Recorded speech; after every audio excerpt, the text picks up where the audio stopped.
Welcome, traveler, to another bedtime adventure. Tonight, we journey back to the land of Hyrule, where courage, wisdom, and power dance through time. Close your eyes. Let the day fade away and drift into the timeless legend of the Legend of Zelda, Ocarina of Time. Before we begin, if you enjoy peaceful game stories told to help you rest, please take a moment to like, subscribe, and comment which game you'd love to hear next. Your support helps this channel keep the stories alive. Softly, one dream at a time. Now, get comfortable, slow your breathing, and let's begin. In a peaceful corner of the world, surrounded by endless green and gentle light, there was a place called the Kokiri Forest. It was said that those who lived there never grew old. They remained forever children under the watchful care of the great Deku Tree, the guardian spirit of the woods. Every Kokiri had a fairy companion. Every Kokiri except one. His name was Link. A quiet boy who slept in late, dreamed deeply, and often woke to the laughter of others. They would tease him kindly, saying things like, "You'll get a fairy when the great Deku Tree grows tired of waiting for you." Link would just smile shyly and keep to himself, never quite fitting in, but never bitter either. Then, one morning, as sunlight scattered through the leaves, something magical stirred. A small, glowing orb of light zipped across the forest, brushing past leaves, bouncing off houses, and shouting in the tiniest, bossiest voice imaginable. "Hey!" Listen, this was Navi, the fairy chosen for the boy without one. The great Deku Tree had summoned her with a message that would change everything. She darted through the forest, bumping into fences, startling chickens, and interrupting naps.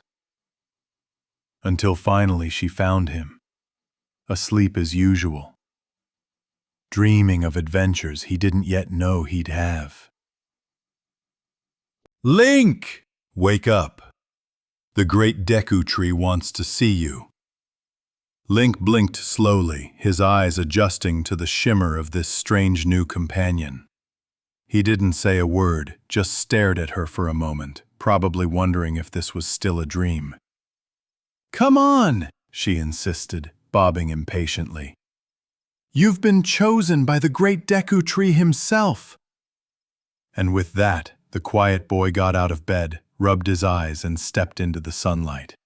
His first real morning as a hero, though he didn't know it yet. He walked past his neighbors, still whispering in surprise that Link finally had a fairy. It was strange seeing him with one, like a legend coming true. Soon he'd have to visit the great Deku Tree, but first, a few obstacles stood in his way, including Mido, the self-proclaimed boss of the Kokiri. Mido crossed his arms, blocking the path like he'd been waiting for this moment. "If you want to see the great Deku Tree," he said smugly, "you'll need a sword and a shield. Rules are rules." Link sighed softly, not because Mido was scary, but because this was just another typical morning in the forest. Still, rules were rules. So, with Navi hovering nearby, commenting on everything, Link set off to explore, searching for his very first sword and shield. Through hidden tunnels, tall grass, and secret groves, he found them. A simple wooden shield and a tiny practice sword that gleamed with possibility. When he returned, Mido grumbled but stepped aside. Even he couldn't argue with destiny. And so, Link took his first steps toward the great Deku Tree, unaware that the fate of Hyrule itself had just shifted. The forest's guardian waited, its ancient voice deep and kind, yet touched with sadness. The boy without a fairy had finally arrived, and time itself had begun to move. As the forest canopy parted and light danced through the leaves, Link approached the great Deku Tree, a being so old and vast that his roots felt like the bones of the earth itself. His wooden face bore the lines of time, and when he breathed, the air seemed to sigh with him. Link paused for a moment, gazing upward in awe. Even Navi, who rarely stayed quiet, fell still for once. The great Deku Tree's deep voice rumbled through the clearing, like thunder softened by wisdom. Link, welcome. Thou hast finally arrived. The boy said nothing, mostly because he wasn't sure how to respond to a talking tree. Navi, however, buzzed around nervously, blurting out, "He's here! We came as fast as we could," as if the tree had been waiting impatiently for years. The great Deku Tree smiled in his own way, leaves rustling like laughter. "Listen carefully," he said. "A great evil has crept into the forest. A curse lies upon me." Link's expression turned serious, and even Navi's wings dimmed a little. The great Deku Tree continued, his words slow and heavy. "Thy courage must be tested. Enter my body, brave Link, and break the curse that binds me. Now, there are many strange requests in the world, but being asked to climb inside a giant talking tree might be near the top of the list." Still, Link nodded quietly. This was his calling, even if it sounded a little weird. With his wooden sword and shield in hand, he stepped toward the great mouth-like opening at the base of the tree. The air inside was damp and warm, filled with the smell of moss and the distant echo of creatures skittering in the dark. Navi hovered close, whispering nervously, You go first." Inside, the roots formed twisting tunnels and living chambers. Giant spiders hung from ceilings, vines swayed like snakes, and platforms creaked with each cautious step. For the first time, Link felt what it meant to be an adventurer. Brave, alone, and probably in need of a better weapon. Through puzzles and battles he learned quickly, cutting webs, collecting hearts, and mastering his jumps with surprising grace. At one point, a door sealed behind him, and a Goma larva dropped from above, eyes glowing red. Navi shrieked, "Watch out!" as Link rolled aside and swung his sword, hitting his mark with the precision of someone born for this. And then came the final trial, the monster Queen Goma, her single, glaring eye like fire in the shadows. She descended from the ceiling with a hiss that echoed through the tree. Link, shaking only slightly, waited for the right moment, then struck her eye with his slingshot. The creature roared, flailing in pain, but Link stayed calm, ducking, striking, and dodging until at last the queen collapsed, fading into dust and light. The curse was lifted. As he stepped back into the sunlight, the great Deku Tree's leaves shimmered, glowing faintly with relief. But that peace didn't last. "Well done, Link," the ancient voice said, weaker now. "However, my time has come." Navi gasped. "Wait! What do you mean?" "I have been doomed from the start," the great Deku Tree whispered. "The curse was but a sign of the evil spreading in Hyrule. A man of dark desires, one who seeks the power of the sacred realm."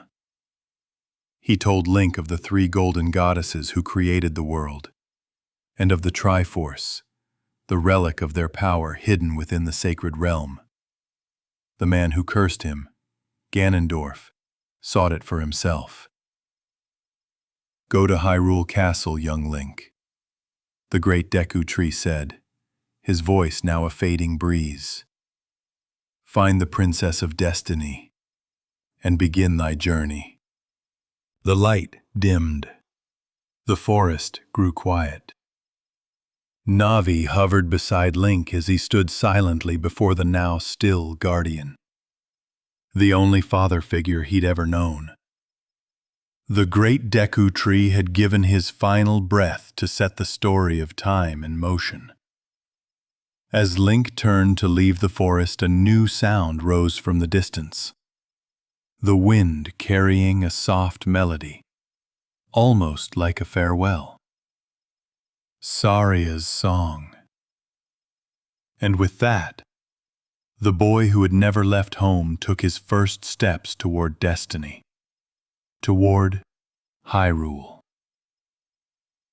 The forest was quieter than usual that morning.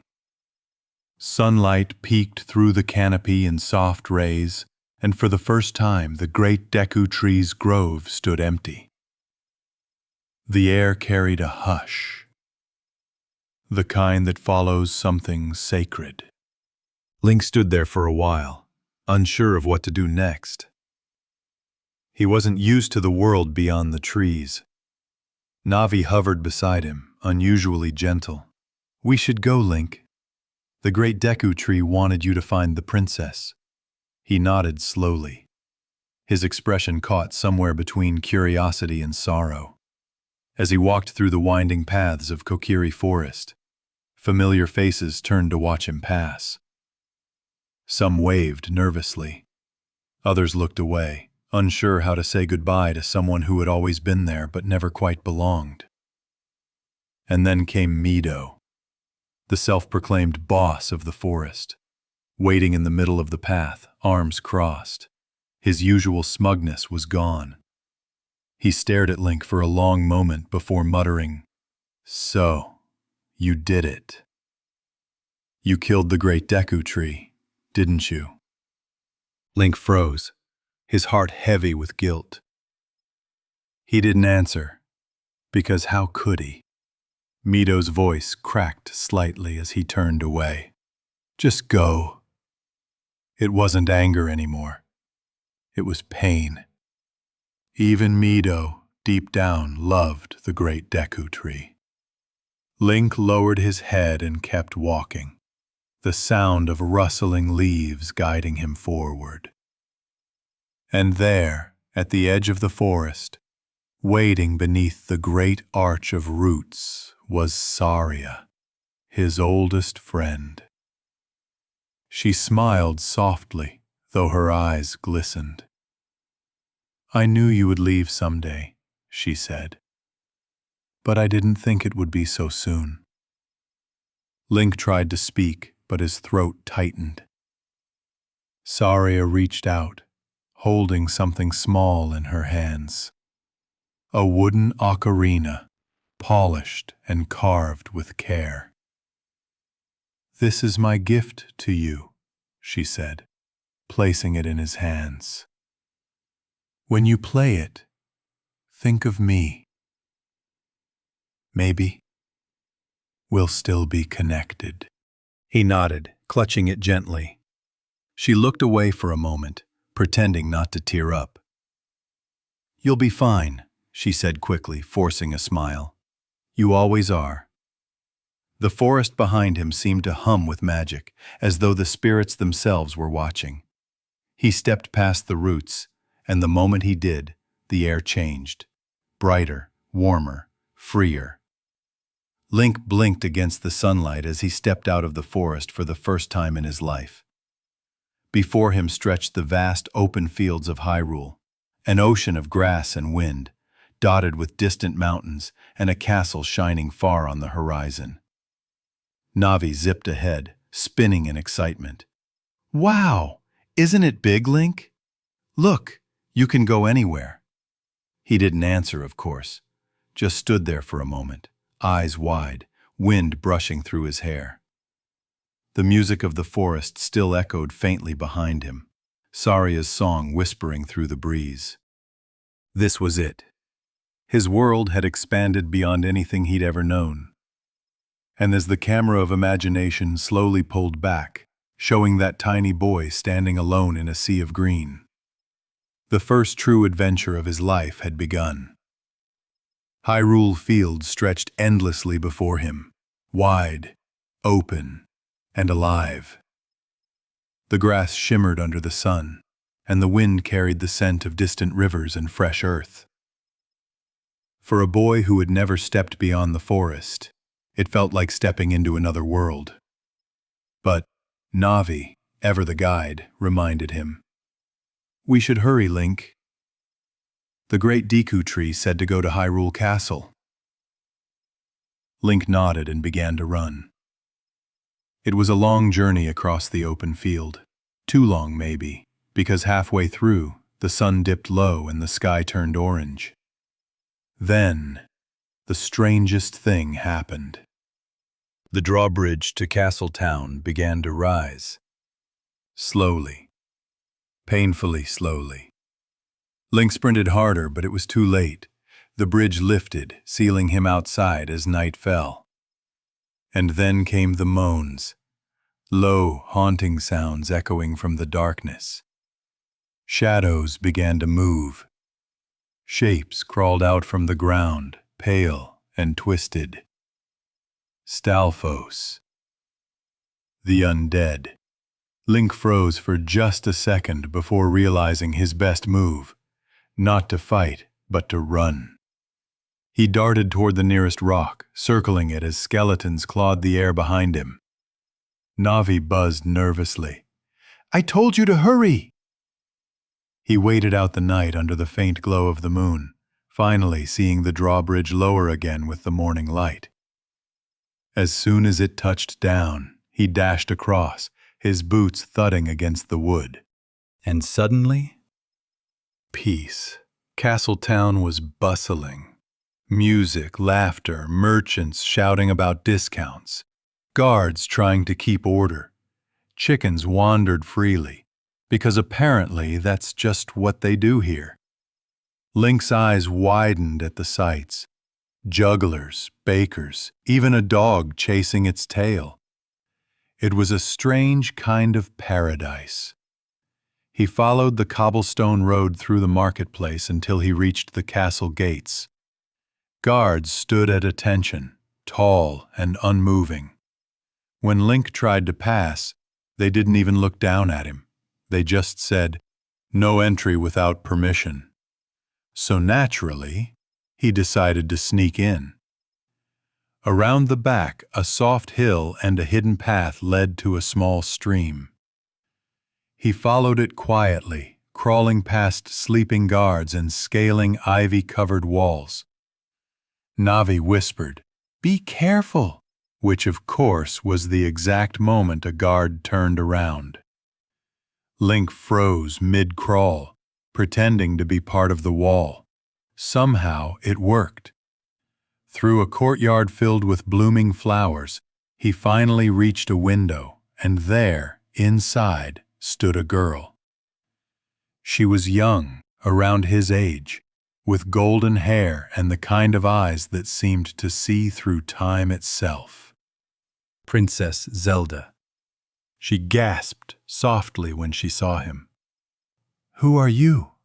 Link stayed silent, mostly because, well, that's kind of his thing. Navi handled the introductions. "He's from the Kokiri Forest. The great Deku tree sent him." Zelda's eyes widened. "The great Deku tree. He's dead, isn't he?" Link nodded slowly. The princess looked down, her hands clasped together. "Then it's just as I feared." She turned toward the window, gazing at the distant castle towers. "A man from the desert, Ganondorf, came to me in a dream. He seeks the Triforce, the sacred power left by the goddesses. If he gains it, Hyrule will fall into darkness. Her voice softened. But in that same dream, I saw you. A green-clad boy from the forest, carrying light within him. I believe you are the one chosen by destiny. She reached into her pocket and pulled out a small letter, sealed with royal wax. Take this. Show it to the guards at the gate. They will let you pass freely. Before he left, she smiled gently. Together, we might be able to stop him. As Link stepped back out into the sunlight, the world felt larger than ever, and heavier too. Somewhere out there was a dark man chasing godly power, and a young princess who believed in him. The hero's journey had begun in earnest. And yet, as Navi fluttered beside him, she couldn't help but mutter, "You could have said something, you know." Link just grinned quietly, the wind lifting his cap as he walked down the castle path, toward mountains that smoked in the distance. The road from Hyrule Castle wound through fields of gold and soft hills, but soon the air grew hotter, the ground rougher, and the sky tinted with the haze of distant smoke. Link followed the path north toward Death Mountain, the volcano that watched over all of Hyrule like a slumbering giant. At its base stood Kokiri Village, a quiet little town built with heart and hands rather than glory. Chickens clucked freely, children ran through dusty streets, and the villagers greeted Link kindly, though they eyed his green clothes with curiosity. "A Kokiri, out here?" one murmured. "You're a long way from your forest, kid." Navi hovered close, whispering, "We need to find someone who can help us reach the mountain." Maybe the village leader? That leader was Impa, Zelda's guardian, strong, calm, and wise. She appeared before Link with the grace of a shadow, as if she'd been expecting him. "You are brave to come this far," she said. "The princess spoke of you. To climb Death Mountain, you'll need courage. And this." She handed him a strange tuning note, the melody of Zelda's lullaby. "Play this on your ocarina before those who protect sacred places," she said. "It will show them you are a friend of the royal family." Link nodded, pocketing the ocarina close to his chest. With that, he continued up the winding mountain path, where the air shimmered from heat and the rocks burned warm underfoot. Soon he arrived at a vast cavern, the entrance to Goron City, home of the Gorons, a proud tribe of rock-eating mountain dwellers. Inside, the air was thick with the scent of dust and ember. Massive stone corridors echoed with nothing. No laughter, no music, no joy. The Gorons were quiet, their stomachs rumbling louder than their voices. One of them sighed, rolling lazily on the floor. "Oh, I'm so hungry. I could eat a dodongo." Link blinked. Navi whispered, "I think that's serious." The Gorons explained that Dodongo's cavern, their food source, had been sealed by boulders after Ganondorf's men cursed the mountain. Their leader, Darunia, had locked himself away in frustration and refused to see anyone, not even his own people. Link made his way to Darunia's chamber, only to find the massive stone door firmly shut.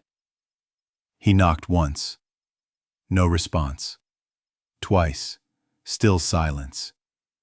Then, remembering Impa's advice, Link took out Saria's ocarina and began to play Zelda's lullaby. The melody floated through the air like cool water down a hot mountain. Inside, something shifted. The door rumbled open, and out stepped Darunia, the Goron leader himself, huge, muscular, and definitely grumpy. His eyes squinted down at the small boy before him, Who are you, little man? What business do you have with the mighty Darunia? Link didn't say a word, which didn't help. Darunia frowned deeply, crossing his arms. So the royal family sends me. A child? Navi quickly buzzed forward. He's not just a child. He's the chosen hero of... Darunia groaned, rubbing his temples. Enough. My people are starving. The Dodongos have overrun our cavern. Our food supply is gone. And to make it worse, there's no good music anymore. Link tilted his head slightly. Music? That, at least, was something he could fix. He lifted his ocarina again and played Saria's song, the cheerful tune of his childhood. The notes bounced around the cavern like laughter reborn. Darunia froze. Then his massive shoulders started to shake, and before Navi could even question it, he began to dance. The great Goron stomped, twirled, spun on one heel. The mountain itself seemed to move with him. "Oh, yes," he shouted. "That rhythm, that groove. Brother, that's hot. Hoo-hoo!" Navi backed up as Darunia finished his dance with a triumphant pose. "You've got soul, little man," he boomed, clapping Link on the shoulder hard enough to nearly knock him over. "I like you. You're now my sworn brother." He laughed heartily and handed Link a Goron's bracelet, a powerful gift that let him lift heavy bomb flowers. "Take this, brother. Use it to open Dodongo's cavern and save my people. Then we'll have a feast fit for kings." Link smiled quietly, slipping the bracelet onto his wrist. Navi hovered beside him, still trying to process what just happened. Did we just save the Gorons with music? Link simply nodded, already heading toward the cavern, ready to face whatever creatures waited inside. The mountain rumbled softly in the distance, almost as if cheering him on. The mouth of Dodongo's cavern loomed like a giant beast frozen in stone, its jagged teeth framing the entrance. With his new Goron bracelet, Link picked up a round, living bomb flower and carefully set it beside the boulder blocking the way. He stepped back. The fuse hissed. Boom! The explosion echoed across Death Mountain, sending dust and sparks dancing through the air. Navi fluttered nervously. "You know, I'm starting to think you like blowing things up." Inside, the cavern was hot and heavy with the smell of smoke and sulfur. Molten rock glowed beneath the stone walkways, and the walls pulsed faintly with the rhythm of the volcano's heart. Link drew his sword and shield, his tiny figure illuminated by the flicker of torchlight, and stepped forward. The air trembled. Something growled from the shadows. It was a Lizalfos, one of Ganondorf's reptilian soldiers. Agile and sharp, it hissed before lunging forward, twin blades flashing. Link ducked, rolled, and countered with a quick strike to its chest. Sparks flew. The creature screeched, then fell back into the lava below. Navi zipped overhead. "You really are getting good at this." But this place was full of tricks, switches hidden behind statues, rolling boulders that thundered down narrow halls, and lava pits that could end a hero's journey in a single misstep. Still, Link moved forward with quiet determination, the glow of courage in his eyes.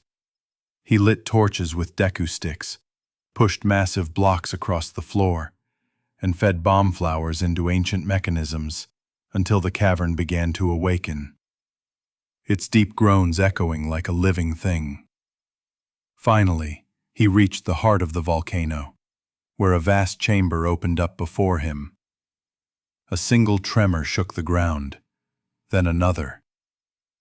The ceiling split apart, and from it descended King Dodongo, an enormous dinosaur-like monster with molten eyes and jaws big enough to swallow Link whole. Navi panicked. "Oh no, oh no, oh no, what is that thing?" Link didn't answer. He had already noticed something. Each time the creature opened its mouth, fire swelled inside before it unleashed a deadly roar. Timing was everything. He reached for a bomb flower, waiting. The creature's jaw opened again, and Link tossed the bomb right inside. There was a muffled boom, and the giant beast stumbled backward, smoke pouring from its mouth. Link dashed forward, striking with his sword again and again before the monster regained balance. The battle raged, fire, explosions, trembling stone, until finally, King Dodongo roared one last time and fell into the lava below, sinking into the molten core from which it came. The room grew still. A blue warp light appeared beside Link, humming softly. He stepped into it, and in a blink, he was back in the cool air of the mountain summit. Darunia was there, laughing as he stomped the ground in joy. "Brother! You did it! You really did it! The Gorons can eat again." The other Gorons rolled in celebration, cheering their new hero. Darunia placed a large Goron's ruby in Link's hands, a gleaming red gem, one of the 3 spiritual stones. "Take this as a token of our brotherhood," he said proudly. "You're one of us now, little man." Link smiled faintly, the ruby glowing softly in his hands. Navi hovered above, whispering, "2 stones down, 1 to go." As they left the city behind, the mountain wind grew gentler, carrying the faint rhythm of Goron drums echoing through the caverns below. Link glanced toward the distant horizon, where rivers shimmered like glass. Somewhere beyond those waters, his next destination awaited, Zora's domain, the home of Hyrule's water people. The journey was far from over, but for now, the hero of the forest had earned his rest. After the fiery battles of Death Mountain, the cool winds of the river valley felt like a blessing. Link followed the sound of rushing water until it became a roar. Ahead, towering cliffs framed a serene canyon, where waterfalls glistened like ribbons of glass. This was the entrance to Zora's river, leading to the hidden home of the Zora tribe. The air was alive with music, flutes, drums, and the sound of rippling currents. Frogs croaked rhythmically along the banks as if they, too, were part of the orchestra. Link carefully balanced along slippery stones, his boots splashing with each step. Navi flitted about. "Be careful, Link, you don't want to slip and—" He slipped, right on cue. A small tumble later, Link stood back up, dripping wet but unbothered. He was used to this by now. Adventure came with bruises. As he reached the top of the waterfall, he stepped into a cavern of shimmering blue. The walls glowed faintly, and the water glided over smooth rock like silk. Statues shaped like fish stood as guardians. This was Zora's domain, the tranquil heart of Hyrule's waters. Everywhere he looked, Zoras glided gracefully through the pools. Their movements were fluid and calm, their skin shimmering like pearls. But something felt off. The music was softer than usual, and the Zoras whispered among themselves, worried. He approached one near the main hall. "The princess is missing," the Zora said gravely. "King Zora hasn't eaten, hasn't slept. He's very upset." Link made his way to the throne room, where the enormous King Zora sat. A kind-looking, if slightly sluggish monarch with fins like a royal cape. When Link approached, Navi whispered, How do we talk to him? The king blinked slowly, very slowly, and spoke with a deep, drawn-out voice. Oh, my dear, sweet Princess Ruto. Navi tilted her head. Okay, he's definitely been like this for a while. The king sighed. She went to feed Lord Jabu Jabu and hasn't returned. Link showed him Zelda's letter, and the king perked up slightly. Ah, so you are the messenger from the princess. Very well. You may pass through to see Jabu Jabu. But please, save my daughter. He shifted aside with surprising grace, revealing a secret path to the upper river. Link stepped outside again, the water sparkling beneath the sunlight. There, in the shallow bay, floated Lord Jabu Jabu, an enormous whale-like deity with a gentle hum. His mouth opened and closed slowly, like the rhythm of waves. Link approached carefully, carrying a bottle filled with fish, an offering from the nearby shop. You think this'll work? Navi whispered. Link nodded, opened the bottle, and released the fish. Lord Jabu Jabu blinked once, twice, then opened his mouth wide, very wide. And with one big inhale, he swallowed both the fish and Link. Navi shrieked, "Oh no! We've been eaten!" Inside was something between a temple and a stomach. The walls pulsed, and the floor squelched unpleasantly beneath Link's boots. Sparks of bioluminescence drifted in the air like tiny stars. It's gross, Navi muttered, but kind of beautiful? It didn't take long for them to find Princess Ruto, sitting stubbornly in the corner. "Who are you?" she demanded. Navi quickly replied, "We're here to rescue you." Ruto crossed her arms. "Rescue me? I don't need rescuing. I came to feed Lord Jabu Jabu, and, well, I dropped something precious inside him." Link blinked. Navi whispered, "She dropped something inside a whale?" Ruto sighed dramatically. "It's the Zora's sapphire, my most treasured possession. I'm not leaving until I get it back."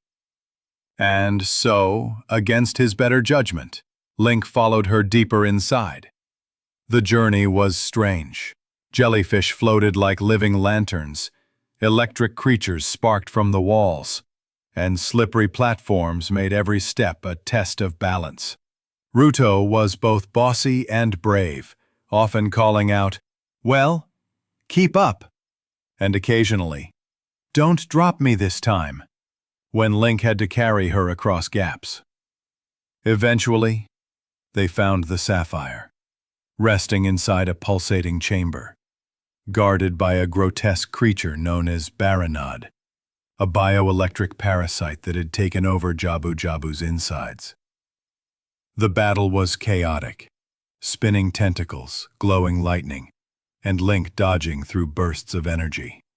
With patience and precision, he struck the creature's core again and again, until it dissolved into light. Jabu Jabu calmed, his heartbeat slowing to normal. The air grew still again. Ruto retrieved her sapphire and smiled softly at Link. "You're actually not bad. In fact, this is the Zora's sapphire. It's very special to me. I was saving it for my future husband." She placed it in his hands before he could protest. "Don't forget that," she said with a teasing smirk. Navi hovered awkwardly. Link, I think you just got engaged." He blinked, unsure how to feel about that, as Ruto turned and dove gracefully back into the water. As Link left Zora's domain, the three sacred stones, emerald, ruby, and sapphire, now shimmered in his pack. The path forward was clear, yet the sky above grew strangely dark. Something in Hyrule was changing. The sun dipped low as Link crossed the vast fields of Hyrule once more. The wind was still, and even the grass seemed to hold its breath.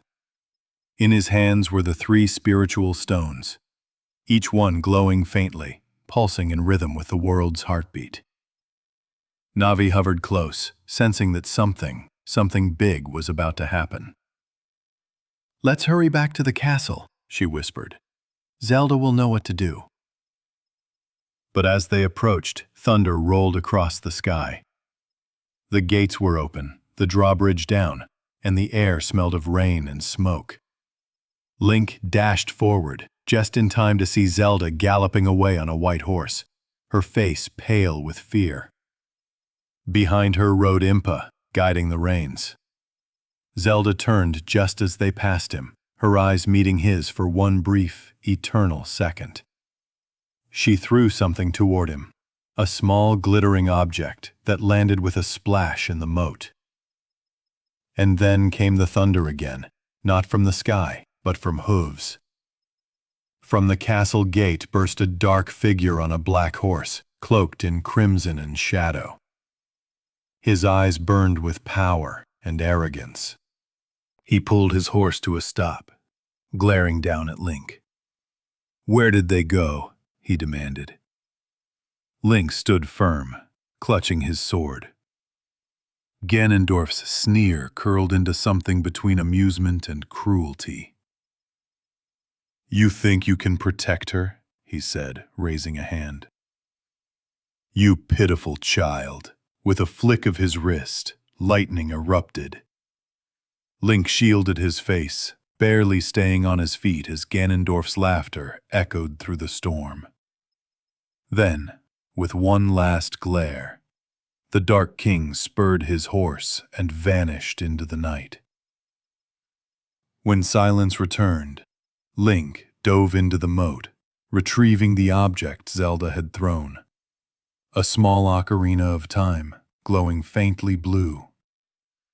As he held it, a voice echoed in his mind. "Link!"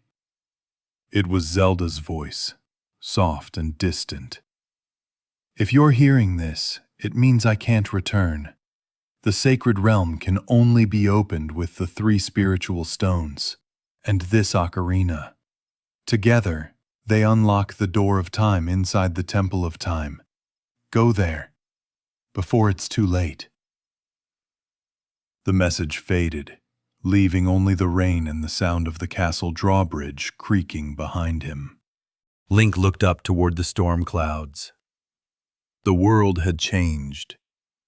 Hyrule no longer felt like the bright, safe place it once was. Still, he pressed on, his boots splashing through puddles as he headed toward the Temple of Time. Inside, the air was silent, holy, almost untouched by time itself. Stained glass windows cast blue light on ancient walls. 3 pedestals awaited him, each marked with a symbol of the spiritual stones. One by one, he placed them. The emerald, the ruby, the sapphire. They floated upward, spinning slowly in unison, as beams of light crossed the chamber. The great stone door slid open with a low, trembling rumble. Beyond it lay a simple pedestal bathed in white light, holding a sword that seemed alive with history. The Master Sword. Navi hovered in awe. This must be what the great Deku Tree meant. The blade of evil's bane. Link approached slowly.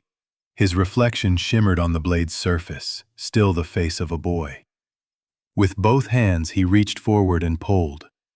The sword slid free with a flash of pure light.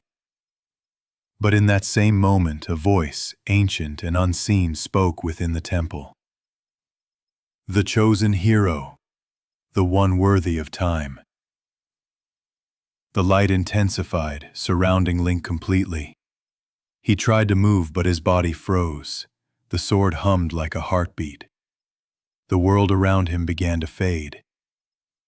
When the light dimmed, the pedestal stood empty. The boy was gone. 7 years passed. The temple remained silent, the sword still gleaming faintly. Then, a figure stepped forward, taller, stronger, wearing the same green but with a new gravity in his eyes. Link opened his eyes, confused. The boy who had drawn the sword was now a man. His childhood, sealed away for 7 long years, was over. A spectral figure appeared before him, a wise sage named Rauru. "Welcome, hero of time," he said kindly. "When you drew the Master Sword, you opened the door to the sacred realm. But the world has changed while you slept. Ganondorf has seized control. Hyrule is in ruin." Link stood still, taking in the words. The fields he once ran across freely were now ash-gray wastelands. The castle town, empty. The laughter of merchants replaced by silence. Rauru continued, "But all is not lost. You have been chosen to awaken the sages, guardians of Hyrule's temples. Together, they can help you defeat the King of Evil." He handed Link a shining medallion. "Go now, hero of time. Awaken the sages. Bring light back to Hyrule."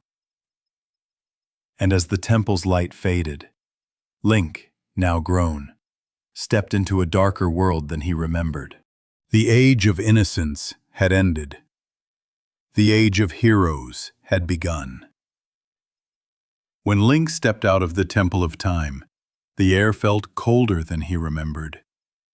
The sky was dim, clouds heavy with ash and sorrow.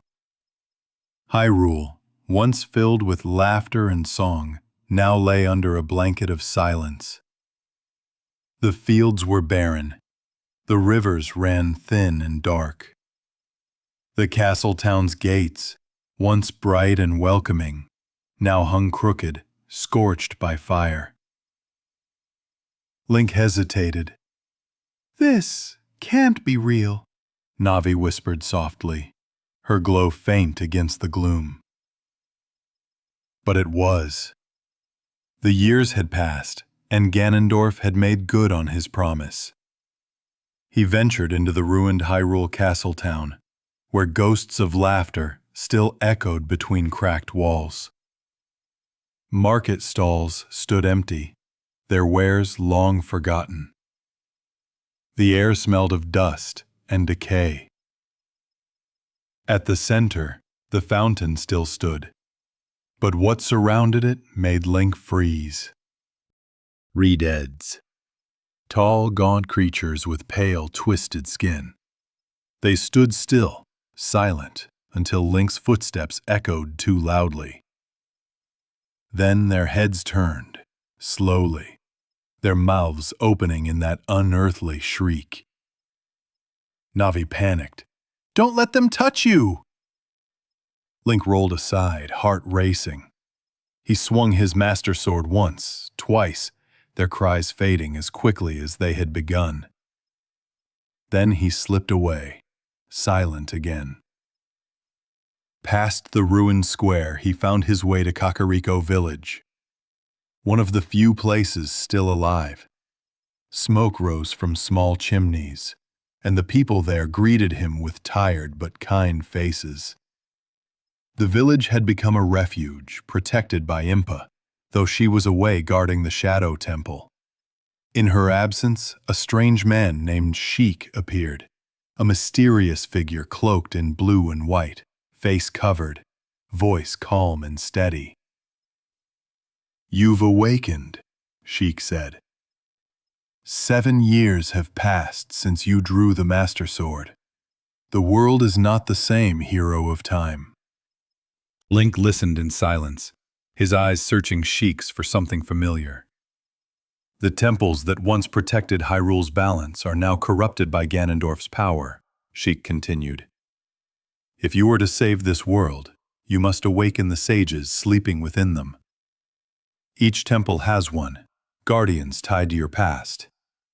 Link nodded slowly. The first sage lies within the forest temple, Sheik said.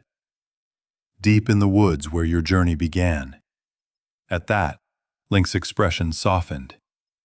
The Kokiri Forest, his home.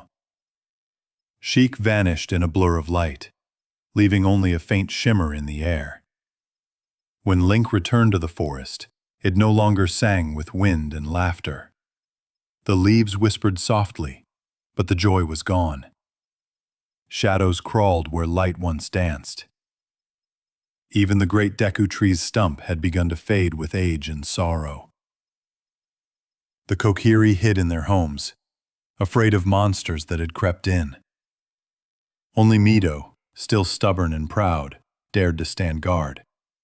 You're him, aren't you? He asked. He didn't recognize Link as the same boy, only as a stranger in green. Link didn't answer, just passed quietly, his eyes soft with understanding. Deeper in the woods, through twisting corridors of time and memory, he came to the sacred clearing, the place where he once met Saria. The air shimmered faintly, as if remembering her laughter. But now, vines hung like curtains of sorrow, and a great spiral staircase descended into darkness below. The forest temple awaited. Navi fluttered nervously. Something feels wrong here. Link gripped the Master Sword, stepping inside. The air was heavy with echoes. Hallways twisted like illusions, and walls shifted when he turned his back. Ghostly laughter drifted from unseen places. Puzzles tested his patience. Monsters tested his strength. 4 Po sisters, spirits of the temple, danced through the corridors, each one holding a torch that burned with ghostly flame. Link chased them down one by one, his sword slicing through their laughter. And, at the heart of the temple, atop a spiraling tower, a mirror shimmered. From it stepped a dark reflection. Dark Link, his own shadow, silent and deadly. Navi gasped. It's you, but not you. The two clashed in eerie silence, sword meeting sword. Every strike mirrored perfectly, every dodge anticipated. It wasn't just a battle, it was a test of soul.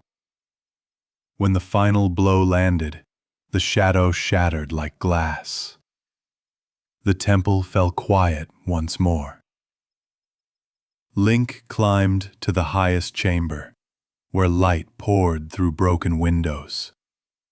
A familiar voice called out to him. Thank you, it said softly. You freed me from the darkness. There she stood, Saria, smiling faintly, her green hair glowing in the sunbeam. I always knew you'd come back, she said gently. But you've grown so much. Link smiled sadly. He couldn't speak the words he wanted to. Saria stepped closer, her form shimmering.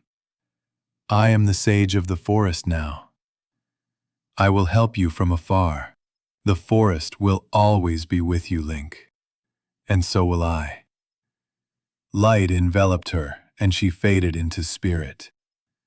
In his hand a green medallion appeared, warm, pulsing with her energy. Navi whispered, She's gone, but she's watching over you. Link looked toward the trees, the sunlight breaking through once more. The forest was quiet again, but at peace. As he stepped back into the open air, Sheik appeared once more in the distance. "Well done, hero," he said softly. "But your journey is only beginning. The flames of courage must burn in the mountains next." Link nodded. His next destination was clear. Death Mountain awaited once more. The path back to Death Mountain felt heavier this time. What once had been a place of laughter and Goron drums now echoed only with silence and tremors. The air shimmered with heat, and a low rumble pulsed beneath the earth. The mountain itself seemed to groan in pain. As Link climbed the winding trail, rocks tumbled down from above, glowing faintly from the magma's light. Navi whispered, "Something's wrong here." Even the mountain's angry life at the summit, Goron City, was empty. The halls that once rang with singing and stomping feet were hollow and cold. Link wandered through the stone corridors until he found a single Goron child trembling beside a closed door. "Everyone's gone," the little one cried. "The dragon, Volvagia, he's back." Link's heart sank. Volvagia, the ancient fire dragon that the Gorons feared most, said to have once devoured their ancestors whole. Before he could ask more, the small Goron sniffled. Our leader, Darunia, went to the fire temple to fight him. Alone. That was all Link needed to hear. He journeyed higher, to the mouth of the volcano. The heat hit him like a wave, his boots pressing against rock that glowed faintly red. He lifted the Goron tunic, a gift from the frightened child, and slipped it on. It glowed with protective magic, shielding him from the heat. The entrance to the fire temple yawned open like the throat of the mountain itself. Inside, the air was thick and humming, molten rivers carving glowing paths between towering pillars of stone. Chains creaked above lava pits, and faint cries of trapped Gorons echoed in the distance. Link pressed forward. Cages lined the walls, each holding a Goron captive. They called out to him as he passed. "Hero, please, free us!" Each cell had a switch hidden nearby. When Link stepped on one, the doors swung open, and the grateful Gorons rolled away to safety, leaving behind small treasures, maps, keys, and whispers of encouragement. Deeper inside, Link found Darunia kneeling before a massive door engraved with flames. He turned as Link approached. "Brother," Darunia said, his deep voice carrying both pride and sorrow.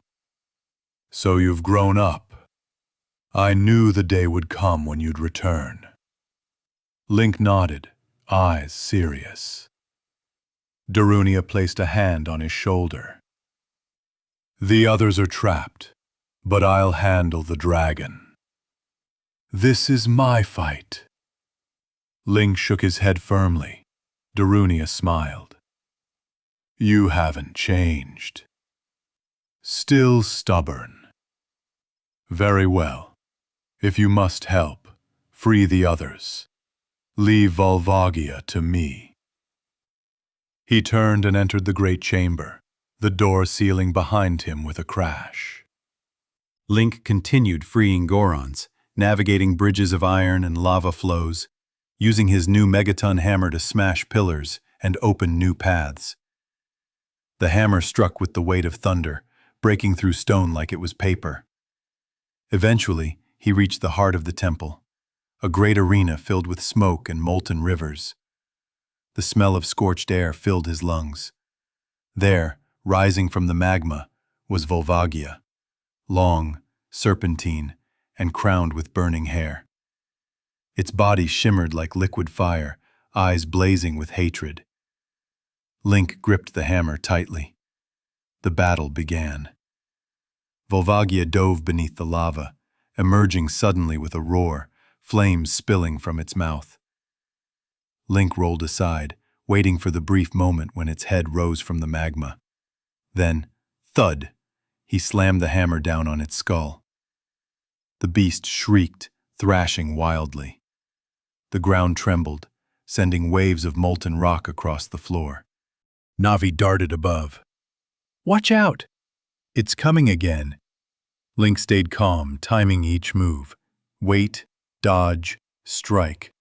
The rhythm was like a dance, each swing of the hammer echoing through the cavern like a drumbeat of courage.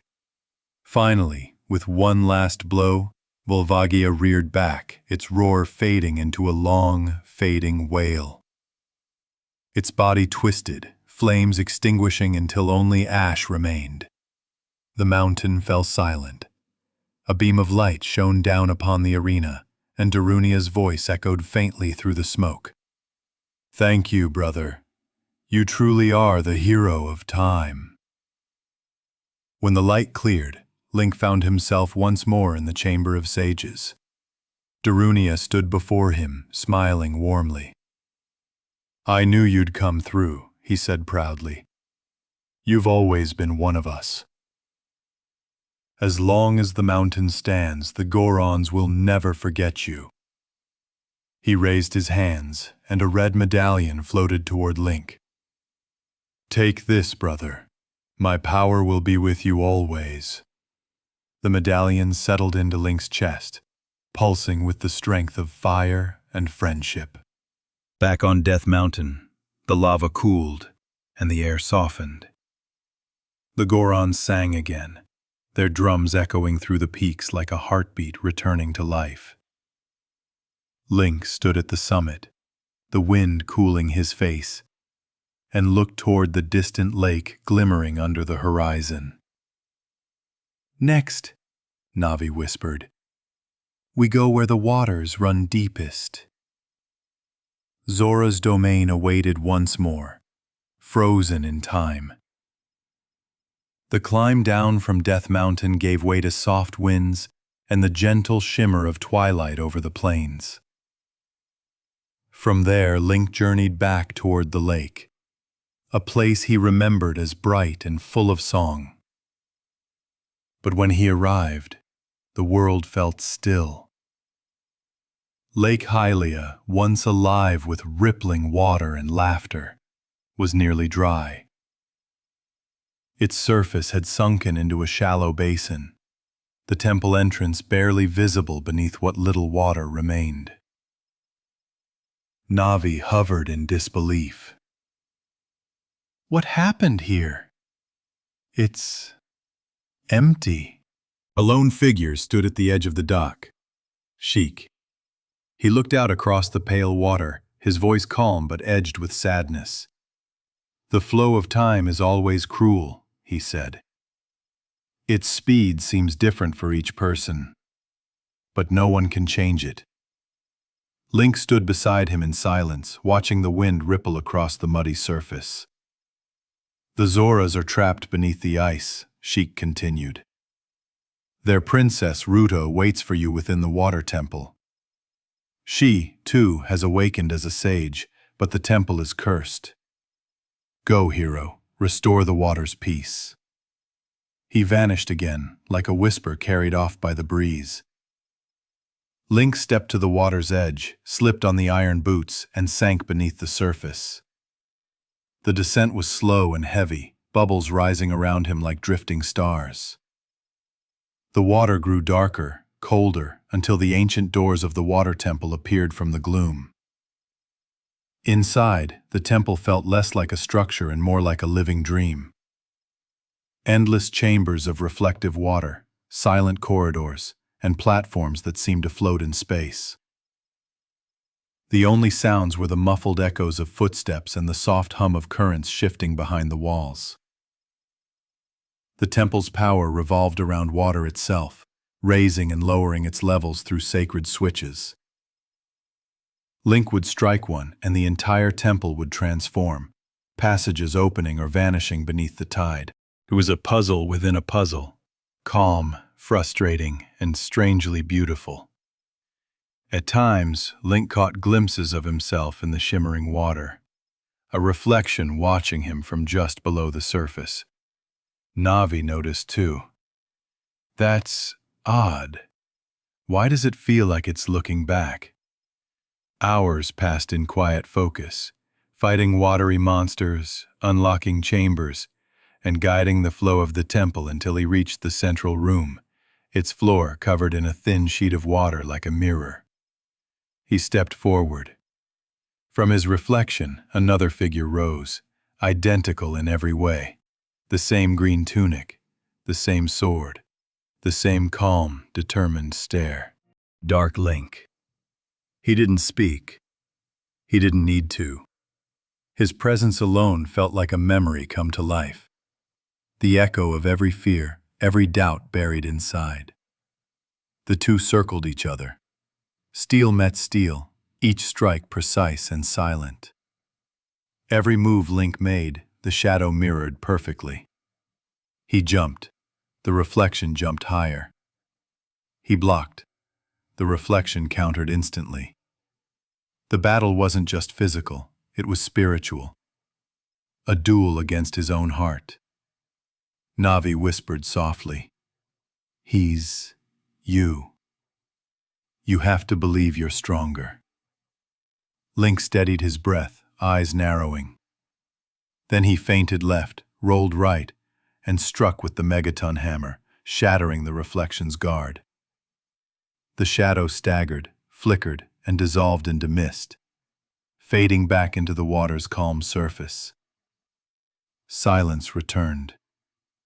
When he looked again, his reflection was normal, tired but peaceful. Beyond the chamber, he found Princess Rudo, floating gracefully in a sphere of light.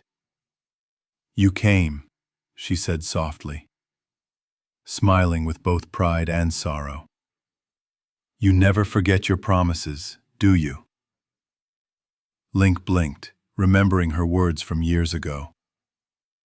The Zora's sapphire and her teasing declaration of future husband. She chuckled faintly. "Don't worry, I understand. My duty now is to Hyrule." Her smile softened. "You've saved our people again, Link.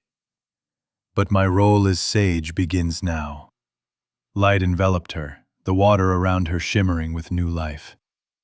"Take my power. The flow of Hyrule's waters will be peaceful once more." When the light faded, Lake Hylia had returned, deep, clear, alive. Fish leapt again, and the wind carried the sound of running streams from afar. Navi spun happily. "You did it! The lake's back!"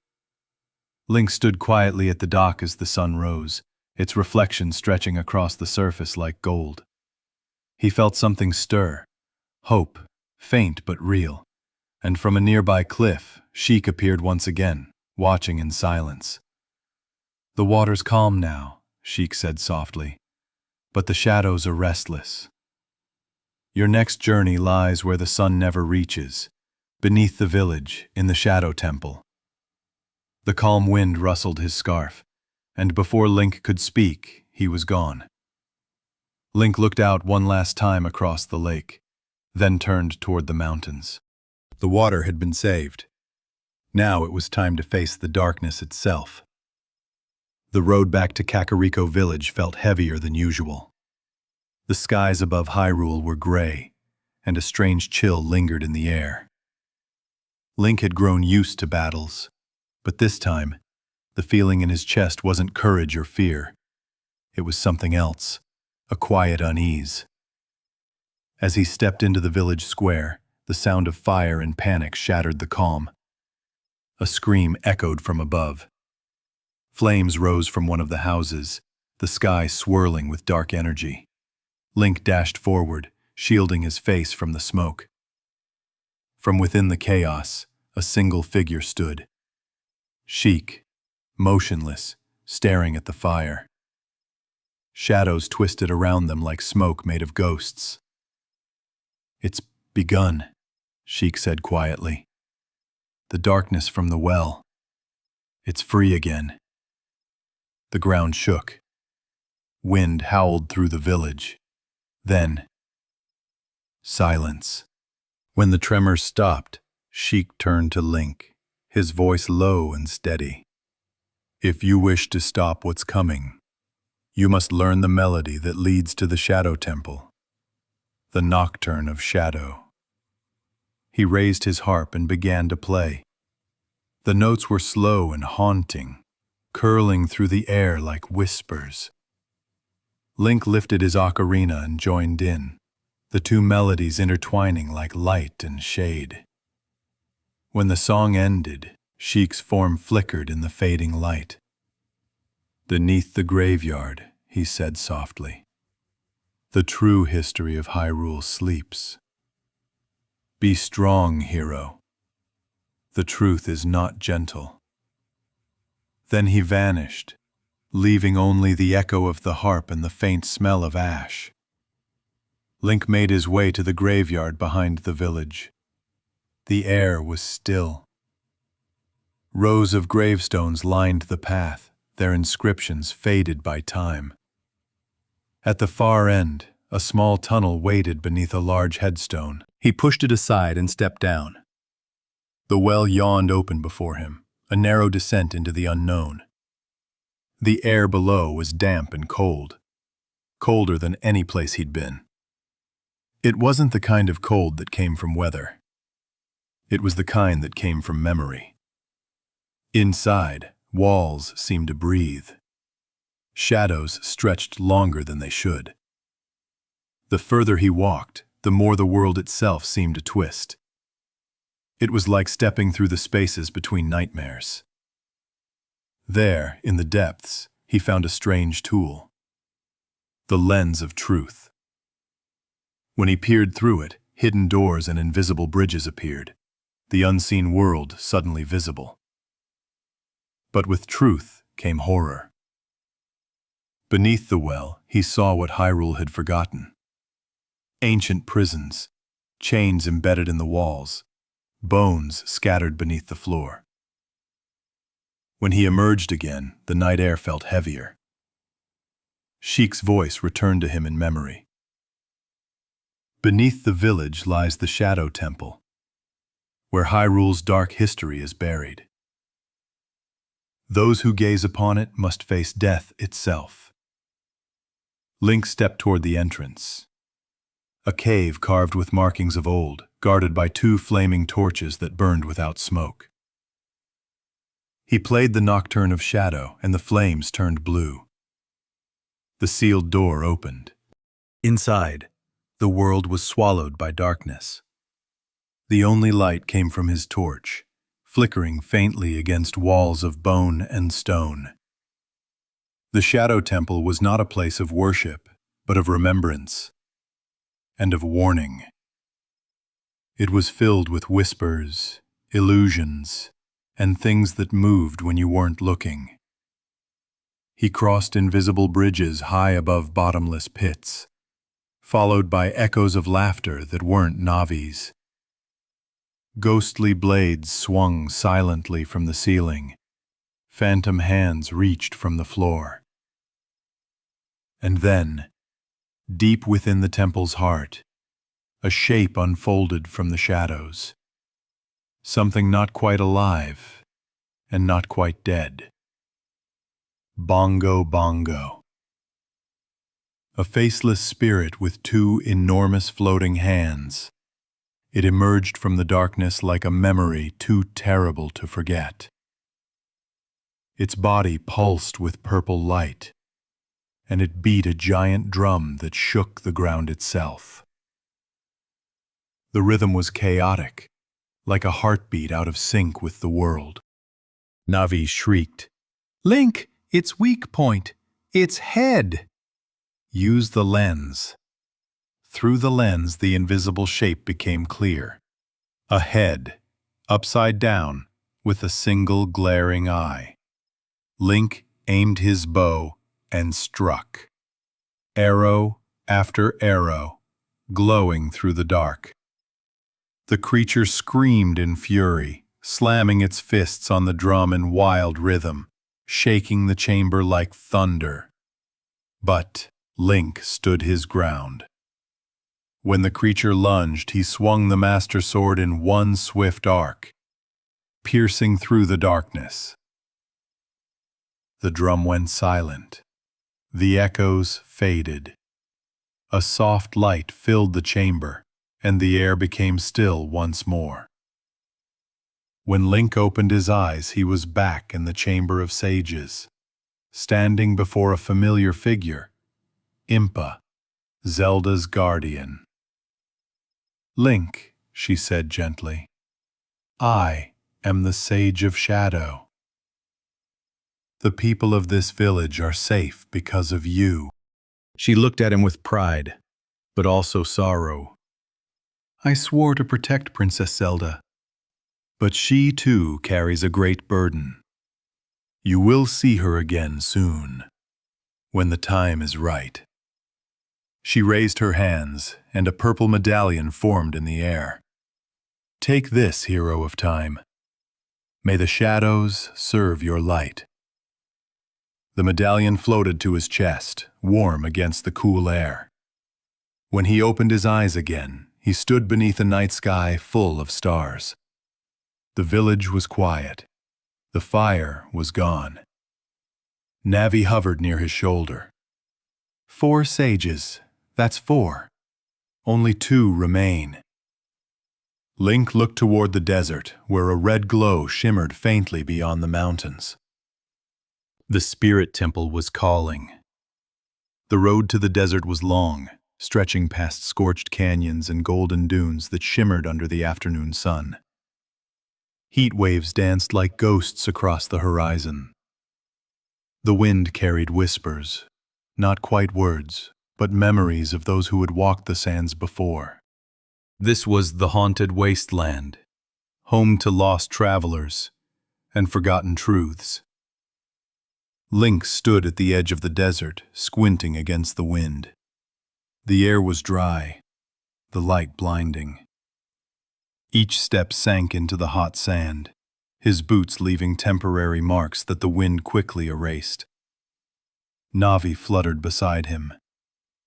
"We're definitely not in Kokiri Forest anymore," she muttered, brushing dust from her wings.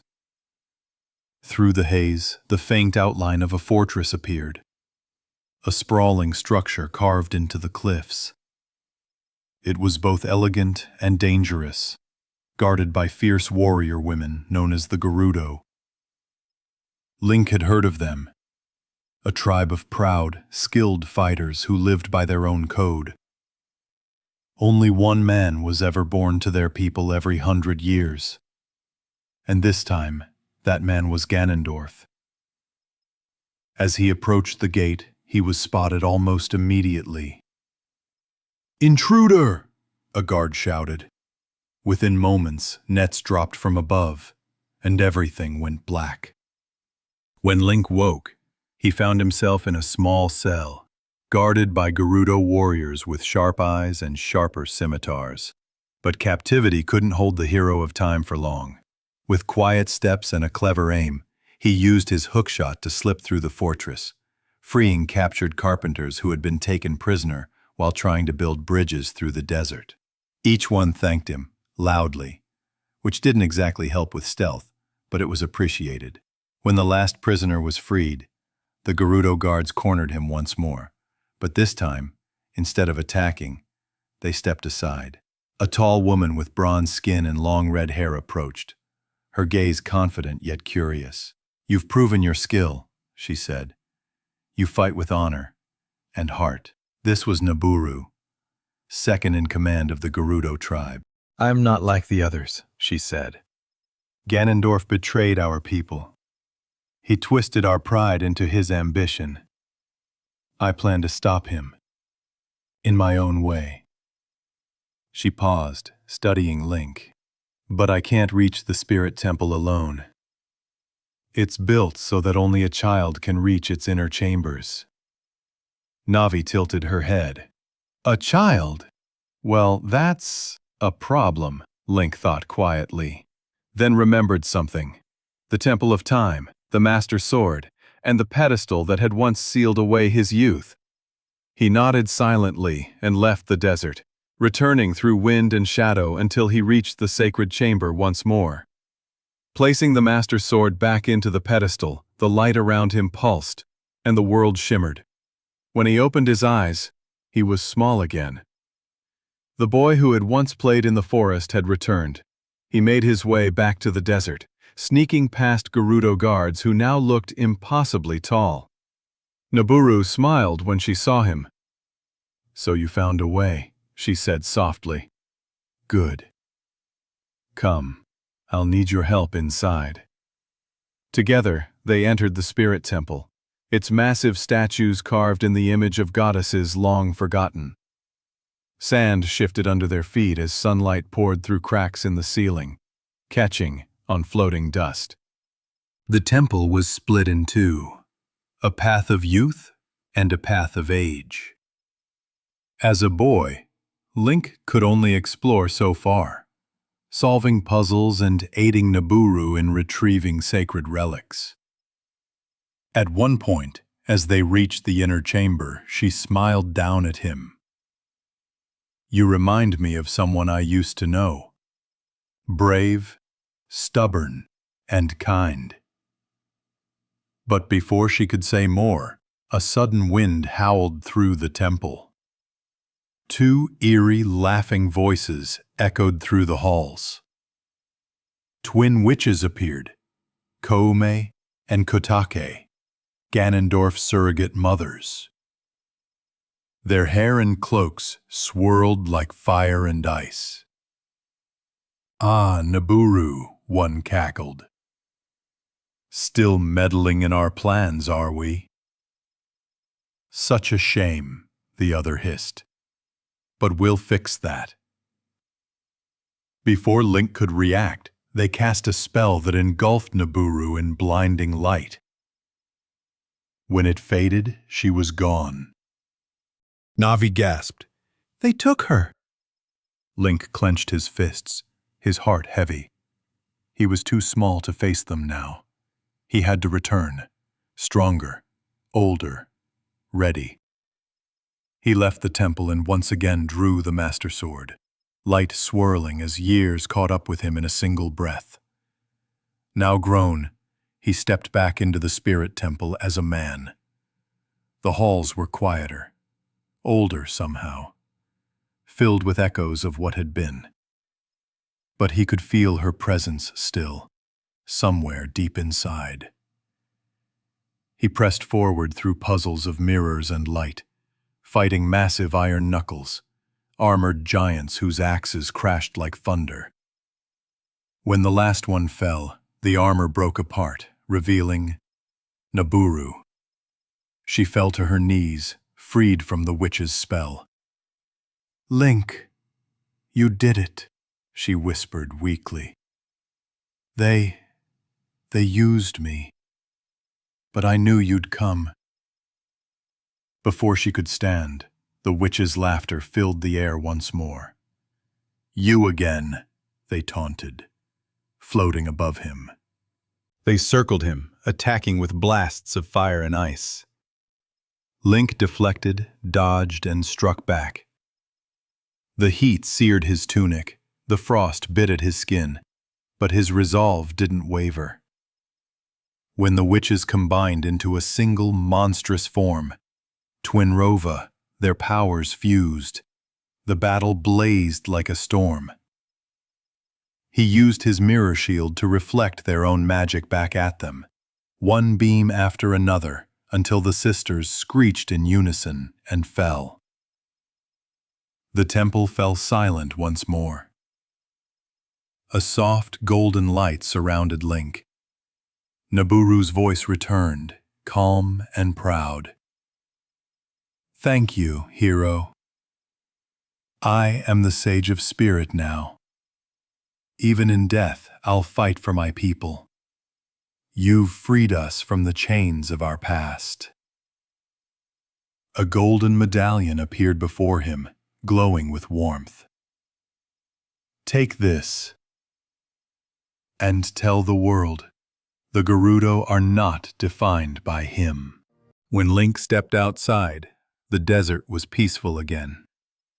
The wind was calm, the sky painted with hues of gold and violet. He stood at the edge of the sand, looking toward the distant castle now shrouded in storm clouds. 6 medallions glowed faintly in his hands. Navi hovered close. "Just one left," she whispered. "The last sage must be waiting for us in Hyrule Castle." Link exhaled softly, staring at the horizon. The end of his journey and the final battle was near. The desert winds faded behind him as Link made his way back across Hyrule Field. The land, though still scarred, seemed to breathe again. The forests whispered softly, the rivers shimmered, and the mountains glowed faintly under the sunset. Each place touched by the sages now pulsed with quiet life. But above it all, the castle loomed. Or rather, what used to be Hyrule Castle. Where elegant towers once reached toward the heavens, now stood Ganon's castle, twisted and cruel, floating over a pit of lava that burned where the castle town once stood. Black clouds circled above it like vultures. Bolts of crimson lightning flashed through the sky. Link stopped at the edge of the crater. Navi hovered close, her glow dim but steady. "So, this is it," she whispered. "The end." The bridge to the castle was gone, the chasm impossible to cross, until 6 lights appeared in the air around him, glowing in every color of the medallions he carried. The voices of the sages echoed through the storm. "Hero of time, you have awakened us all. Now we lend you our strength." Their combined power formed a radiant bridge of pure light stretching across the pit. Link took a breath, then stepped forward. Each footstep echoed softly, the light shimmering beneath his boots. The gates of Ganon's castle opened with a groan, like the mountain itself was warning him to turn back. Inside, the air was thick with heat and magic. The walls pulsed faintly, veins of red energy glowing like fire trapped in stone. The castle was divided into 6 great chambers, each one reflecting a different element: forest, fire, water, shadow, spirit, and light. Each sage had sealed their power here, but Ganondorf had corrupted it. Link would have to break every barrier to reach the tower where the King of Evil waited. He began his climb. In the forest chamber, he shot arrows through shifting illusions, lighting torches in perfect harmony until green energy faded into peace. In the fire chamber, he swung his hammer against molten walls, freeing ancient chains that bound the Goron's strength. In the water chamber, he solved puzzles reflected through mirrored floors, his boots clanking quietly under the surface. The shadow chamber tested his courage, forcing him across invisible paths suspended above endless darkness. The spirit chamber glowed with desert light, Naburu's laughter echoing faintly as he solved the final puzzle. When the 6th seal shattered, a great beam of light burst upward through the castle's core, clearing the shadows. The path to the tower opened, long, steep stairs spiraling toward the storm above. Navi fluttered beside him, her voice trembling just slightly. "We've come so far, Link. I don't know what's waiting up there, but whatever happens, I'm proud of you." He didn't speak. He simply smiled, the same quiet, steady smile that had carried him through every trial. At the top of the tower, the storm raged hardest. Doors of black iron swung open into a grand chamber, lit only by flickering torches. At the far end, sitting upon a throne made of twisted gold and bone, was Ganondorf. He rose slowly, his crimson hair glowing in the torchlight. His armor gleamed like obsidian. "So, you've finally come." His voice rolled like thunder. The boy without a fairy. The forest brat who dared challenge me. He laughed, low, echoing, cold. You've been quite the nuisance. Link said nothing. Ganondorf extended his hand, and the Triforce of Power blazed on his fist, filling the room with golden fire. You and the princess thought you could stop destiny, but I was chosen by the gods themselves to rule this world. Lightning struck the windows. The walls trembled. Link drew the Master Sword, its blue light cutting through the shadows. The two locked eyes. Courage against power. Very well, Ganondorf said, smiling darkly. Let's see whose destiny burns brighter.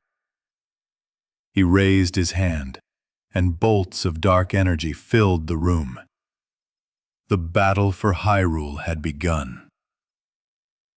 Thunder rolled above the castle, rattling its walls as if the sky itself disapproved of what was about to happen. The chamber at the top of the tower glowed in shades of red and gold, the light of the Triforce of Power clashing against the cool blue glow of the Master Sword. Link stood in silence, his stance calm but resolute. Ganondorf, towering before him, smirked. Such confidence from a boy who still stumbles in a man's armor, he said, his voice deep and mocking. Then, without another word, the King of Evil lifted his hands. The air crackled. Bolts of dark magic burst from his palms, spinning through the air like orbs of lightning. Link dodged one, then another, the heat of the energy brushing his tunic. He raised his sword and reflected a shot back toward Ganondorf. The energy bounced between them, faster and faster. A deadly game of enchanted tennis played between courage and power. Ganondorf laughed between strikes. Impressive! But you cannot win with light tricks. The next wave hit harder. Link deflected again, the rhythm perfect, until one final strike shattered the magic, crashing into Ganondorf's chest. He staggered, roaring in fury. The chamber shook. Chunks of stone fell from the ceiling. Ganondorf's eyes glowed, his rage filling the air with pressure so strong even Navi could barely hover. Enough! He bellowed. The floor cracked, pieces of marble floating into the air as the Triforce's golden outline appeared behind him. Look upon me, hero. I am the chosen bearer of power itself. Link gripped his sword tighter, sliding his foot back to steady himself. The wind tore through the shattered windows, sending sparks and dust swirling around them. Ganondorf hurled a final blast, enormous, blinding. But this time, Link was ready. He charged through it, shield raised, his boots scraping the floor as he closed the distance. In one fluid motion, he leapt into the air, spun, and struck. The Master Sword cut through the darkness and found its mark. Ganondorf staggered backward, the golden light around him flickering. He fell to one knee, gasping. This is not the end. The Triforce on his hand burned brightly, defying defeat. The castle groaned, cracks spreading across the floor. From above, a soft voice pierced the chaos. Link! Zelda appeared, surrounded by a halo of light, her power radiating like a sunrise through the storm. Ganondorf's magic is collapsing the castle, she cried. We must get out, now! Link nodded. He sheathed the Master Sword, grabbed Zelda's hand, and the two sprinted down the spiraling stairs as the castle began to crumble. The walls cracked, bridges broke, and fire erupted from the floors below. Zelda used her magic to raise barriers as falling stones nearly crushed them. The two of them moved in rhythm, one blocking, one leading, a dance of survival. Navi darted between them. "This way! Hurry!" They burst through the final archway just as the last tower collapsed behind them, landing on the bridge outside. For a brief moment, everything was still. The smoke rose. The castle, once a symbol of Hyrule's strength, crumbled into dust and flame, falling into the lava below. Zelda exhaled, her hand trembling in his. "It's over," she whispered. But Link didn't answer. His eyes were fixed on the ruins below, the faint sound of something stirring in the ash. A deep, monstrous growl echoed through the crater. The ground trembled. Then, from the debris, a massive hand emerged, clawed, charred, and burning with red light. Ganondorf's voice rumbled, no longer human. "I told you, this is not the end." He pulled himself from the rubble, his form twisting, growing, muscles expanding, skin blackened, eyes glowing with animal fury. His body changed completely, horns curling from his head. What rose from the fire was no longer a man, but a beast. The true form of the King of Evil. Ganon. Zelda gasped. "Link! The Master Sword. It's inside the ruins." Link turned, searching, but his weapon lay far beyond the beast, on the other side of the shattered arena. Ganon roared, his twin blades crashing into the ground, sending a shockwave of flame toward Link. He rolled aside, feeling the heat tear through the air. Navi shouted, "We have to find a way around him."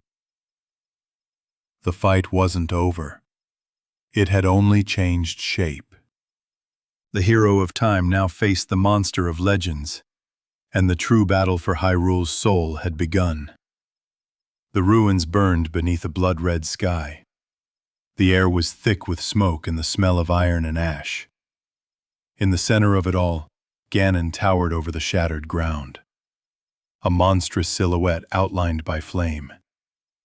His horns curled upward, his eyes glowed like molten gold, and the two great swords in his hands pulsed with dark energy.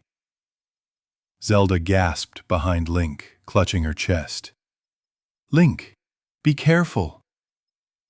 The hero of time stepped forward, calm and silent as ever. His sword, the Master Sword, was gone, lying far beyond the beast's reach, on the opposite side of the ring. For now, all he had was his courage. Ganon roared, shaking the world. His blades slammed into the ground, sending shockwaves that tore the earth apart. Link leapt aside, rolling through the smoke, landing just feet away from the creature's massive hoof. "Link!" Navi shouted, darting overhead. "His tail! It's glowing!" That must be his weak spot. The beast turned, his movements heavy but fast enough to crush anything in his path. Link dashed behind him, drawing his megaton hammer, the same weapon that once felled a dragon. He swung it with all his strength, striking Ganon's tail. A flash of blue light burst across the arena. The monster roared in pain, spinning wildly, his sword slicing through the air. Link jumped back just in time, dust and debris flying around him. The earth quaked. Ganon's breath burned the air, his roars mixing with thunder. Again, Link dodged, rolled, and struck, each hit chipping away at the darkness that fueled the beast. But it wasn't enough. Without the Master Sword, the power of evil could not be undone. Zelda's voice rang out, clear and trembling. "Link!" "I'll hold him for a moment. Find the Master Sword." She raised her hands, a golden light radiating from her palms. A shimmering barrier surrounded Ganon, freezing him mid-motion. His roar turned to a growl, trapped in his throat. Now! Link sprinted across the crumbling arena, leaping over fissures and flames. The sword lay ahead, embedded in the earth, glowing faintly beneath falling embers. He reached out, grabbed the hilt, and in one motion pulled it free. The Master Sword shone brighter than ever, pure divine light cutting through the smoke. Navi whispered, "This is it, Link." He turned, his shadow stretching behind him. The barrier broke. Ganon roared again, swinging his massive blades. Link ducked under one, blocked the other, sparks flying from the impact. He rolled behind the beast, waited for the right moment, and struck. Once, twice, 3 times. The blade of evil's bane cutting into Ganon's tail.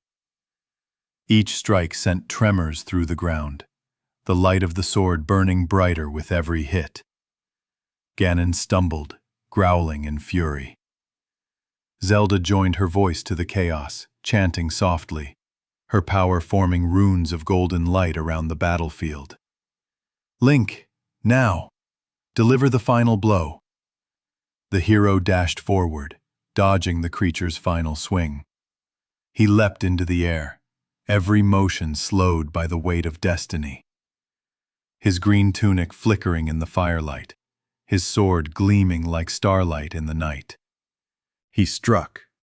The Master Sword plunged deep into the core of darkness.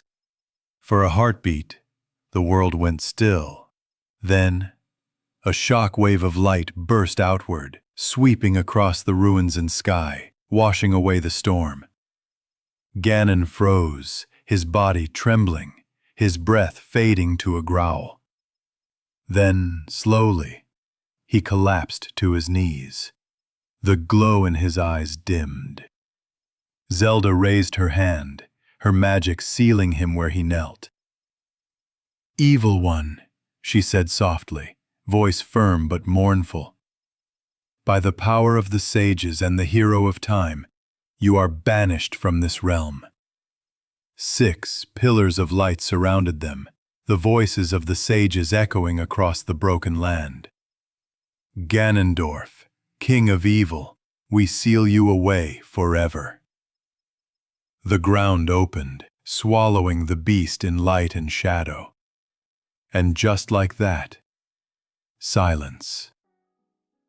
Only the wind remained, brushing softly through the ruins, carrying away the smell of ash.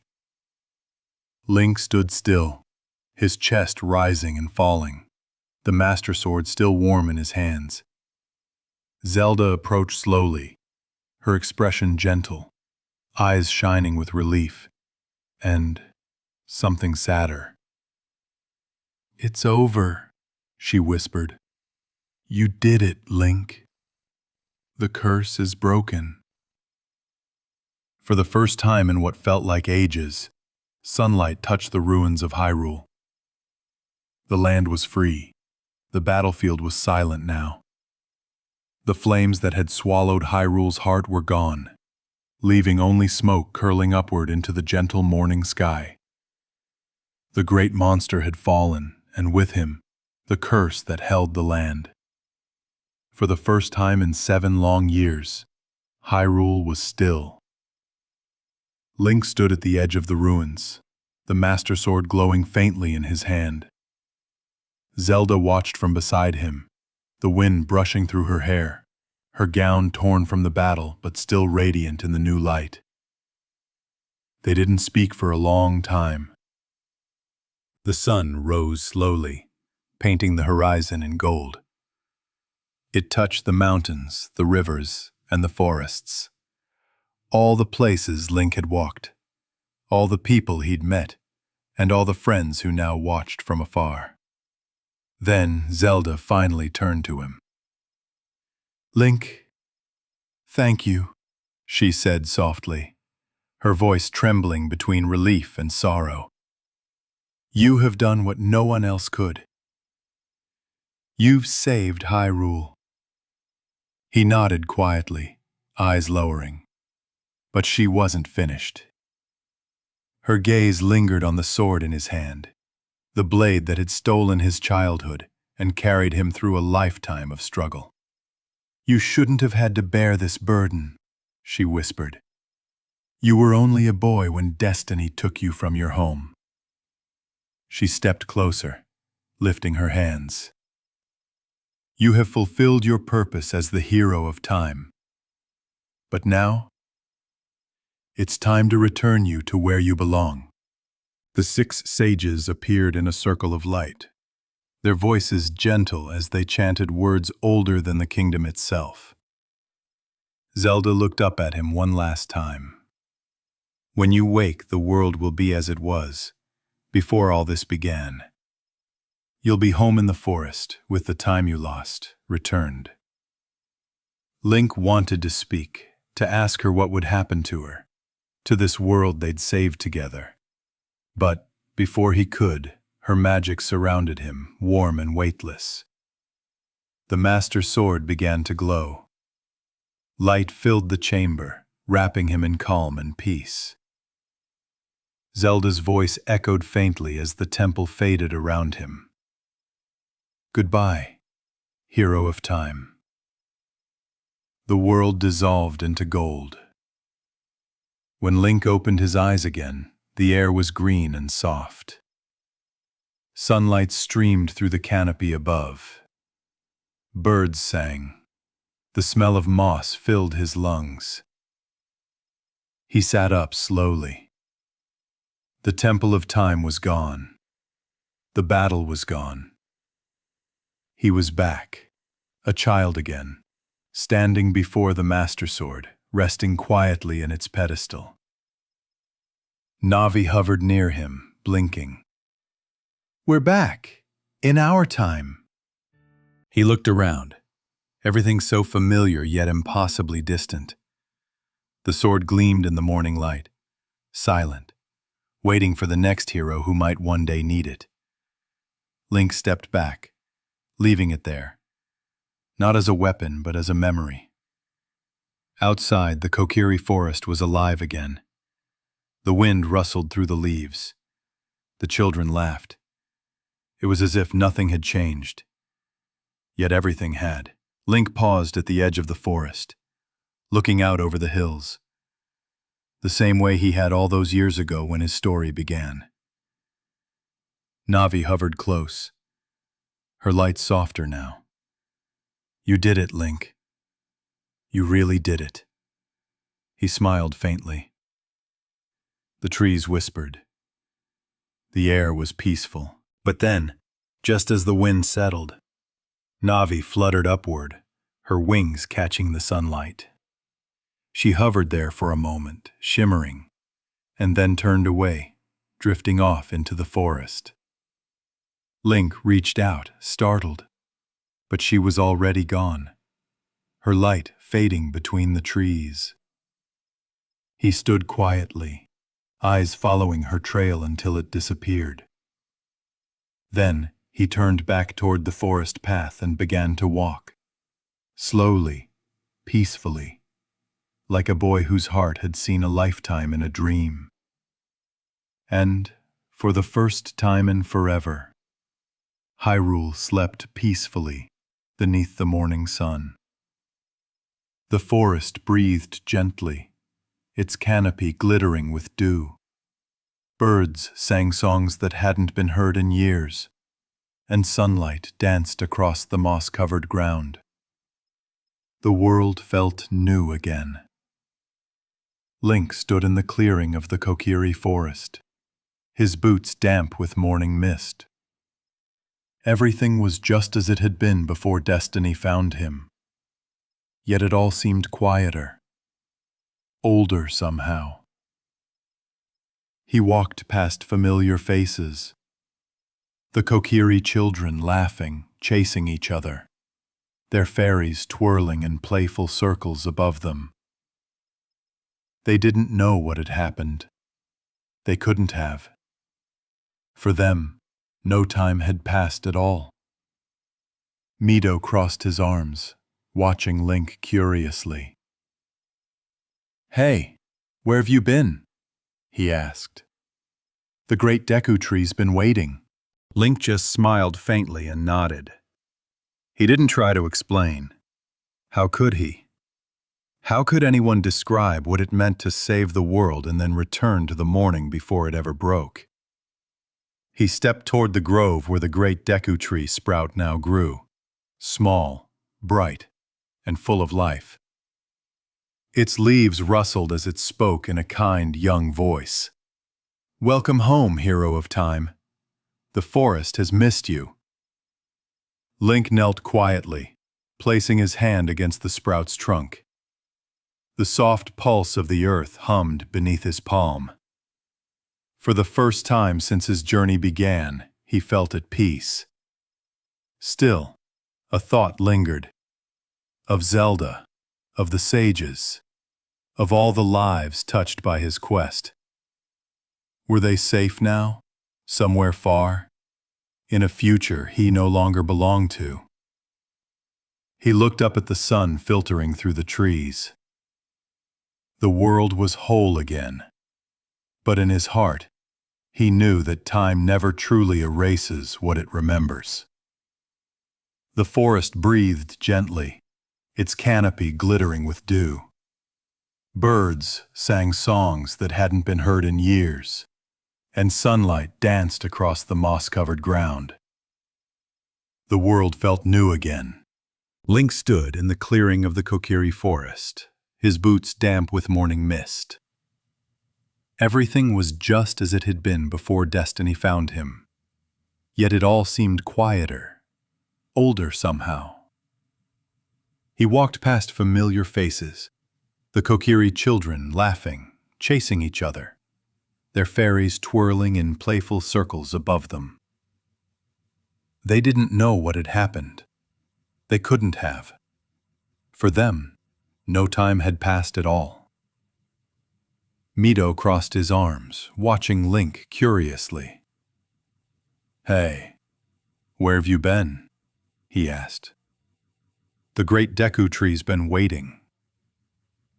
Link just smiled faintly and nodded. He didn't try to explain. How could he? How could anyone describe what it meant to save the world, and then return to the morning before it ever broke? He stepped toward the grove where the great Deku Tree sprout now grew, small, bright, and full of life. Its leaves rustled as it spoke in a kind, young voice. "Welcome home, hero of time. The forest has missed you." Link knelt quietly, placing his hand against the sprout's trunk. The soft pulse of the earth hummed beneath his palm. For the first time since his journey began, he felt at peace. Still, a thought lingered. Of Zelda, of the sages, of all the lives touched by his quest. Were they safe now, somewhere far in a future he no longer belonged to? He looked up at the sun filtering through the trees. The world was whole again. But in his heart he knew that time never truly erases what it remembers. Later, as dusk painted the forest in gold, Link wandered to the edge of the meadow where he'd once said goodbye to Saria. The air shimmered softly, as if her song still lingered there, the melody that had guided him through everything. He lifted his Ocarina of Time and began to play. The notes floated gently through the evening air, echoing over the treetops, across the rivers, and toward the distant mountains. Each note carried a memory. Laughter from the Gorons, the shimmer of Zora's domain, the gentle hum of the desert winds. And somewhere, far beyond time itself, the sages smiled. As the last note faded, Fireflies rose from the grass, glowing softly around him. The night was peaceful. The stars glimmered like tiny pieces of the Triforce scattered across the heavens. Link sat beneath the tree, his ocarina resting in his lap. For the first time in a long while, he felt something unfamiliar. Rest. He closed his eyes. The forest whispered its lullaby. The leaves rustled above like soft applause. The air smelled of earth and new beginnings. And as the moon rose over Hyrule, the boy who carried time itself drifted into sleep. The legend of the hero faded into myth. The world moved on. But somewhere, in the quiet of the forest, the music still played. Gentle, eternal, and true. Years passed like ripples across water. The forest stayed peaceful, its song eternal, its trees whispering softly to anyone who cared to listen. And though the boy from the forest lived quietly, the world beyond his glade began to change. Stories spread of a child warrior who once drew the blade of legend, who defied evil and vanished with the sunrise. The people called him many things: the hero of time, the child of destiny, the one who carried light through shadow. But to the trees he was simply Link, the boy who had come home. The legends say that time itself divided when he returned. In one world, the adult hero's victory remained, his name whispered by those who rebuilt the kingdom from ashes. Princess Zelda reigned wisely, guiding Hyrule toward a golden era of peace. The sages watched over the land like constellations, their lights forever tied to the temples they once guarded. And in another world, the child's world, Link's warning changed everything. Armed with the memories of a future that would never come, he sought out Princess Zelda once again. Together, they confronted the threat before it could rise, stopping Ganondorf's evil before it was ever born. Two worlds, two timelines, both forever connected by one soul. In the years that followed, travelers would sometimes wander into the forest and swear they heard music, a song too pure, too sad, to belong to any living bard. They would speak of a figure in green, just out of view, sitting by the water, playing softly on an ocarina as the light of dawn touched the leaves. The wind carried that song through valleys and mountains, through cities and deserts. It reached even the loneliest corners of Hyrule, a reminder of what had been, and what might one day be again. Children would hum it without knowing why. Mothers would tell the tale at bedtime of a boy who met destiny, walked through fire, faced monsters, and still found peace in the end. And sometimes, on quiet nights, those who listened closely could almost hear Navi's faint laughter in the breeze, distant but bright, like starlight caught in motion. The Master Sword remained in the Temple of Time, standing silently beneath the stained-glass light. Its blade no longer called for battle. It rested, waiting. For though evil had been sealed, Hyrule's heart remembered that darkness never sleeps forever. And when it returns, another hero will rise, guided by the courage left behind. But for now, in this age, peace reigned. The forests sang, the rivers shimmered, and time, at last, stood still. The stars hung low over Hyrule that night. Each one shimmered like a memory, distant, gentle, unending. The moon glowed softly above the forest, its light touching every leaf and stone, as if blessing the world that had been reborn. In the silence, the wind carried a familiar song. Not loud, not sorrowful, just peaceful. The melody drifted across the plains, down rivers, through deserts, over mountains, and into the sleeping villages below. It passed over the ruins of old battlefields, across the waters of Lake Hyrule, and into the depths of the lost woods. Everywhere it went, hearts remembered. The people of Hyrule no longer spoke of war or darkness. They spoke of hope, of balance, of courage, of wisdom.